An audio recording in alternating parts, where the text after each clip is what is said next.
Hello friends, இன்னைக்கு இந்த வீடியோவில் உங்கள் ரியல்மி மொபைலில் இருக்கிற சூப்பர்பான கண்டிப்பாக நீங்கள் யூஸ் பண்ண வேண்டிய ஒரு ஃபியூச்சரை தான் நம்ம பார்க்க போகிறோம். அது என்னென்னா ஷெட்யூல்டு பவர் ஆன் ஆஃப். அதாவது நம்ம மொபைலை நம்ம ரெகுலராக யூஸ் பண்ணிக்கிட்டு இருக்கிறோம். ஸோ யூஸ் பண்ணிக்கிட்டே இருக்க முடியாது, நம்ம மொபைலுக்கு நம்ம ரெஸ்ட் கொடுக்குறதே கிடையாது. ஸோ நம்ம மொபைலோட பர்ஃபார்மன்ஸ் நல்லா இருக்கணும்னா அதுக்கு ரெஸ்ட் கொடுத்து தான் ஆகணும். ஸோ பவர் ஆஃப் பண்ணி தான் ஆகணும். ஸோ நமக்கு இருக்கக்கூடிய ஒர்க் டென்ஷனில் அதே மாதிரி நம்ம ரெஸ்ட் எடுக்கிறமே ஒழிய மொபைலுக்கு நம்ம ரெஸ்ட் கொடுக்குறதே கிடையாது. ஸோ தட் நம்ம தூங்குற டைம் மொபைல் சுவிட்ச் ஆஃப் ஆகிற மாதிரி, நம்ம விழிக்கிற டைம் மொபைல் ஆன் ஆகிற மாதிரி நம்ம செட் பண்ணிக்க முடியும். அந்த ஃபீச்சரை எப்படி எனேபிள் பண்றதுன்னு தான் பார்க்க போறோம். வாங்க நம்ம வீடியோக்குள்ள போகலாம். ஃபர்ஸ்ட் உங்க மொபைல்ல செட்டிங்ஸை ஓபன் பண்ணிக்கங்க. ஸோ லைட்டா ஸ்க்ரோல் பண்ணிட்டு வந்து சிஸ்டம் செட்டிங்ஸை ஓபன் பண்ணிக்கங்க. இதுல பாத்தீங்கன்னா ஷெட்யூல்டு பவர் ஆன் ஆஃப் இருக்கும், அதை கிளிக் பண்ணிக்கங்க. இந்த ஷெட்யூல்டு பவர் ஆன் ஆஃப்ல ஆட்டோ பவர் ஆன் அப்படிங்கிறது டிசேபிள் இருக்கும், எனேபிள் பண்ணிக்கங்க. எனேபிள் பண்ணிட்டு அதாவது சுவிட்ச் ஆஃப் ஆயிருக்கிற உங்க மொபைல் எத்தனை மணிக்கு ஆன் பண்ணணும் அப்படிங்கிற டைமை கொடுத்தீங்க. ஃபார் எக்ஸாம்பிள் நீங்க 5 மணிக்கு 5:30 மணிக்கு நீங்க எந்திரிச்சு மொபைலை பார்ப்பீங்க அப்படின்னா ஒரு 5 o'clock கொடுத்துருக்கீங்க. 5 மணிக்கு அப்படின்னு சொல்லி கொடுத்துருங்க மார்னிங் டைமு.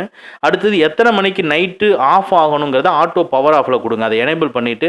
ஃபார் எக்ஸாம்பிள் நீங்க 11 மணிக்கு மேலே தூங்கிடுவீங்கன்னா 11:30க்கு நீங்க பிஎம்னு கொடுத்துட்டு முடிச்சிடுறீங்க. நீங்க தூங்குற டைம் ஆட்டோமேட்டிக்கா நீங்க ஆஃப் பண்ணணும் அவசியம் இல்லை. ஆட்டோமேட்டிக்கா 11:30 மணிக்கு நீங்க ஃபிக்ஸ் பண்ணி வச்சிருந்தீங்கன்னா 11:30 மணிக்கு உங்க மொபைல் சுவிட்ச் ஆஃப் ஆயிரும். நீங்க 5:30 மணிக்கு எந்திரிப்பீங்கன்னா 5 மணின்னு சொல்லி ஆன் பண்ணி வச்சுட்டு இருந்தீங்கன்னா உங்களுக்கு நீங்க எந்திரிக்கிறதுக்கு முன்னாலேயே மொபைல் வந்து 5 மணிக்கு ஆன் ஆயிரும். ஸோ நீங்க தூங்குற மாதிரி ஆச்சு, உங்கள் மொபைலும் தூங்கி எந்திரிக்கிற மாதிரி ஆச்சு. உங்கள் மொபைலோட பர்ஃபார்மன்ஸும் நல்லாயிருக்கும். டைமை கொடுக்குற இடத்துலையே ஸோ உங்களுக்கு ரிப்பீட்டுன்னு இருக்கும். அந்த ரிப்பீட் ஆப்ஷனில் எல்லா நாளுமே இதை பண்ணணுமா அப்படின்ட்டு இருக்கும். ஸோ இதில் எந்த நாள் மட்டும் உங்களுக்கு வேணும். ஃபார் எக்ஸாம்பிள் நீங்கள் வீக்லி ட்வைஸு, அதாவது என்னைக்கு லீவோ சாட்டர்டே சண்டே மட்டும் நீங்கள் நினச்சிட்டு மற்றதெல்லாம் நீங்கள் டிக் மார்க்கை ரிமூவ் பண்ணி விட்டுட்டு 2 நாள் மட்டும் ஃபிக்ஸ் பண்ணி விட்டுட்டுங்க.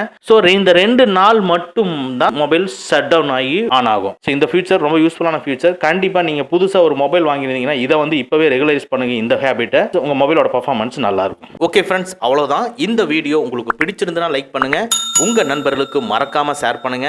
இந்த மாதிரி டெக்னிக்கலான விஷயங்களை நீங்க தெரிஞ்சுக்கணும்னா நம்ம சேனலை மறக்காம சப்ஸ்கிரைப் பண்ணிக்கங்க. கூடவே இருக்கிற பெல் ஐக்கானை பிரஸ் பண்ணிக்க. நம்மளுடைய அடுத்த வீடியோ உங்களுக்கு உடனுக்குடன் தெரிய வரும். Thank you friends, thank you very much. See you again in next videos.